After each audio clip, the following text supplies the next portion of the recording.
E nesta baia temos um ambiente azulejado, com 2 compartimentos, um de água e um de comida para esses animais, que naturalmente estão assustados, encolhidos lá dentro, no meio de fezes, o que não deveria ser muito surpreendente, porque afinal animais defecam, isso é normal.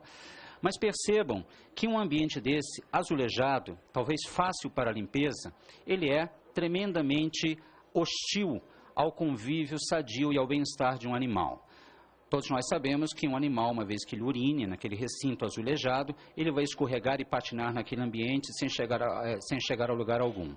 Então, percebam que a água, ela está suja com urina, ela está amarelada, e essa era a vida cotidiana desses animais, isso sem falar em outras situações. Próximo slide, por gentileza.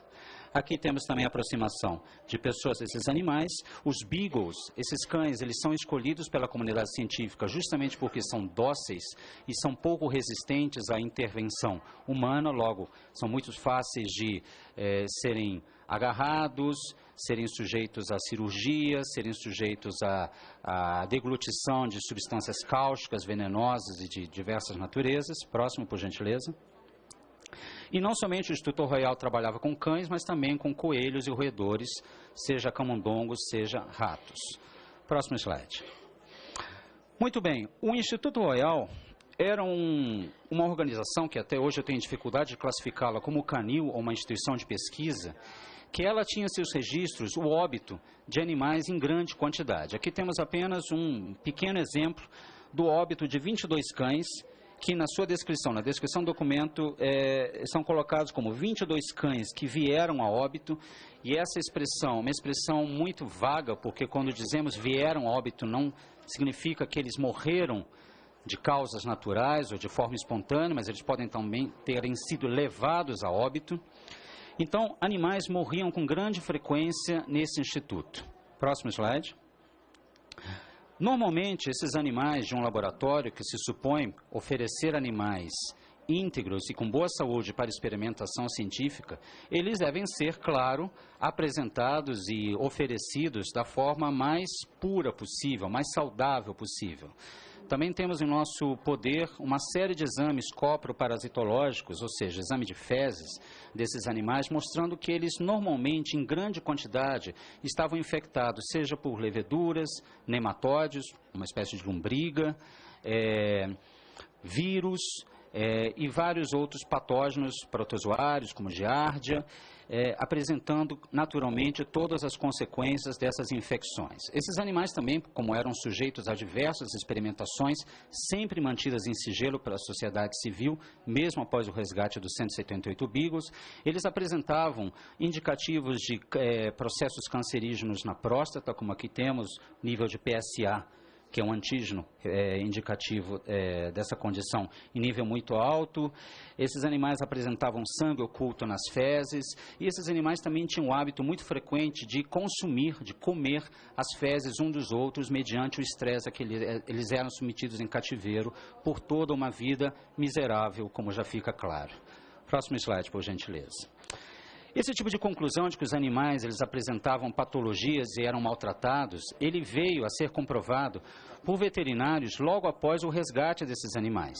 Após o resgate desses animais, alguns desses animais foram colocados nas mãos de profissionais de medicina veterinária de amplo renome em São Paulo, e eles, como atesta essa matéria do veículo G1, diziam, esse veterinário, Wilson Grassi, ele diz que os cães encontrados no Royal e daqueles que passaram pela mão dele apresentavam um quadro anêmico de grande severidade, algo que não se esperaria de animais que não estivessem sendo sujeitos a procedimentos invasivos, dolorosos e cruéis. E se eles estivessem manifestando esses quadros de forma espontânea, mais um motivo para suspeitarmos de como um laboratório que se diz de qualidade e que apresenta uma pesquisa científica de rigor poderia deixar animais tão doentes em suas dependências. Próximo slide.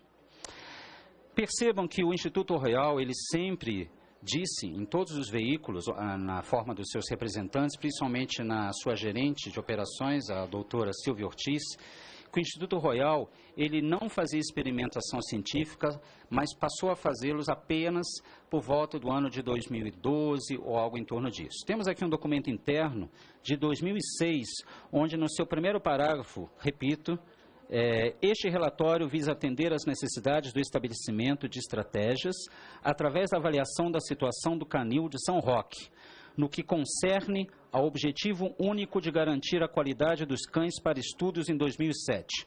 Ou seja, desde a sua criação, esse instituto já tinha o plano de submeter esses animais à experimentação e, de fato, já os submetia, mesmo antes de qualquer credenciamento junto à Conceia, que nessa época, naturalmente, não existia. Ele passou a existir em 2008, 2009, efetivamente. Próximo slide.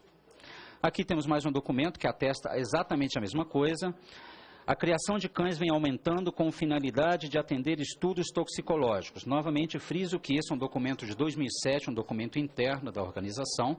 Logo, ninguém do Instituto Royal poderia dizer que eles não sabiam ou eles não faziam experimentação científica durante esse período, praticamente desde a sua criação. Próximo slide. Mais um documento, aqui neste caso do Unitox Royal, que na verdade é um braço do Instituto Royal, com diferentes atividades, mas todas elas relacionadas, mostrando que a morte dos animais nesses canis ocorria em torno de 10% a 20%, e deixando muito claro que o objetivo do Instituto Royal era produzir o máximo de animais através da reprodução de fêmeas com machos, que eles usavam para, numa rotatividade intensa dentro do canil, para produzir animais, seja para venda, seja para experimentação científica. Próximo slide. Muito bem, senhores. Uma das perguntas que sempre foi feita a respeito do Instituto Royal era, afinal, o que era o Instituto Royal? E acho que podemos ter uma breve ideia do que ele era de fato, e acho que é pertinente, talvez, tentar entender melhor o que era o Instituto Royal. Mas uma pergunta que sempre atingiu todos aqueles chocados pelos acontecimentos de 2013 é: quem eram ou quem são os donos do Instituto Royal? Friso que numa ata de uma Assembleia Geral de 2006, uma ata de uma reunião extraordinária, onde naturalmente os membros do Instituto Royal encontram-se e deliberam modificações no estatuto, ou enfim, qualquer decisão estratégica, estavam presentes membros do Instituto Royal, os quais eram um advogado, um representante comercial, um engenheiro, um programador de produção, uma cirurgiã dentista, contabilista e um economista. Ora, senhores, uma instituição que se presta a trabalhar com pesquisa, que tem entre os seus membros fundadores pessoas cuja profissão está absolutamente não relacionada ao trabalho científico, é algo que deve despertar alguma atenção. Friso que o presidente do Instituto Royal, um senhor nascido na década de 40, hoje já com 75 anos, é o advogado, um desses advogados mencionados aqui nesse slide. Ele era o presidente do Instituto Royal e já conclui mais 5 minutos o meu conjunto de slides. Próximo slide. Fazendo uma pesquisa um pouquinho mais profunda exatamente sobre o que é o Instituto Royal, muitas pessoas levantaram a possibilidade de que o Instituto Royal, na verdade, ele tivesse fosse propriedade, na verdade, de uma grande indústria farmacêutica de nome Cristália. O que pode ser verdade ou não, cabe talvez a essa CPI investigar isso mais a fundo. Mas o fato é que o site do Instituto Royal, ele estava hospedado dentro dos domínios dessa farmacêutica, como pode ser atestado por esse registro obtido por pessoas que trabalham com sistemas de informação. Próximo slide. Temos também uma comprovação indireta, ou pelo menos um indício que pode fortalecer essa dúvida, através de um registro interno de experimentos feitos com esses animais. E aqui temos vários experimentos feitos com esses cães, com um composto químico chamado lodenafila, que é o princípio químico do produto de nome Eleva, também de propriedade da indústria farmacêutica Cristália, que o lodenafila, basicamente, é um análogo do Viagra, um fármaco para tratamento de disfunção erétil. Próximo slide. Friso também que dentro do Instituto Royal foram feitos diversos experimentos, inclusive alguns desses trabalhos publicados dentro de instituições acadêmicas, como é o caso da Universidade de São Paulo, junto à Faculdade de Medicina Veterinária e Zootecnia. E aqui temos um exemplo de uma dissertação de mestrado defendida em 2012, que deixa muito claro: 38 cães Beagles, sendo 19 machos e fêmeas, com idades entre 4 e 14 meses, foram utilizados entre 2009 e 2011 para um determinado trabalho, que era uma análise de perfil anatomopatológico. Próximo slide. Esses animais eles foram eutanasiados, mais uma vez um eufemismo para a palavra assassinato, eles foram mortos através, obviamente, de uma overdose farmacêutica, aqui usando mais uma vez um composto do laboratório Cristália, pode ser apenas uma coincidência, e o óbito foi confirmado através de parada respiratória e parada cardíaca. 38 cães, senhores. Próximo slide. Só que é muito curioso observar que esse trabalho que foi realizado entre 2009 e 2011, ele tem um parecer do Comitê de Ética da Universidade de São Paulo com data posterior à experimentação, com a data de 2012. Senhores, um comitê de ética de uso animal, ele tem como função analisar a pertinência de experimentação antes que esse experimento seja feito. Não seria de esperar que tivéssemos uma data de um parecer positivo ao assassinato de 38 cães após a experimentação ser feita. Confronto isso com outro exemplo, próximo slide, de um outro trabalho realizado no Royal, também com 30 cães Beagles, defendido em 2012, também uma dissertação de mestrado, próximo slide, mostrando que ele atendeu todos os preceitos e procedimentos do Comitê de Ética da Faculdade de Medicina Veterinária e Zootecnia da USP, próximo slide, cujo parecer técnico, parecer da CEUA, do Comitê de Ética, é de 2009, ou seja, o trabalho foi feito em 2011, mas este parecer, sim, ele é anterior à realização do experimento. A mesma comissão de ética de uso animal, com 2 procedimentos diferentes para animais oriundos do mesmo ambiente. Próximo slide, já vou concluindo. Aqui temos uma certificação do Inmetro que habilita o Instituto Royal a realizar uma série de experimentos com animais, seja o teste de agrotóxicos, produtos farmacêuticos, cosméticos, saneantes e domes sanitários, entre outros. Próximo. Que foi concedido apenas em 2012. Lembrando que o Instituto Royal pratica experimentos desde 2005. Próximo slide.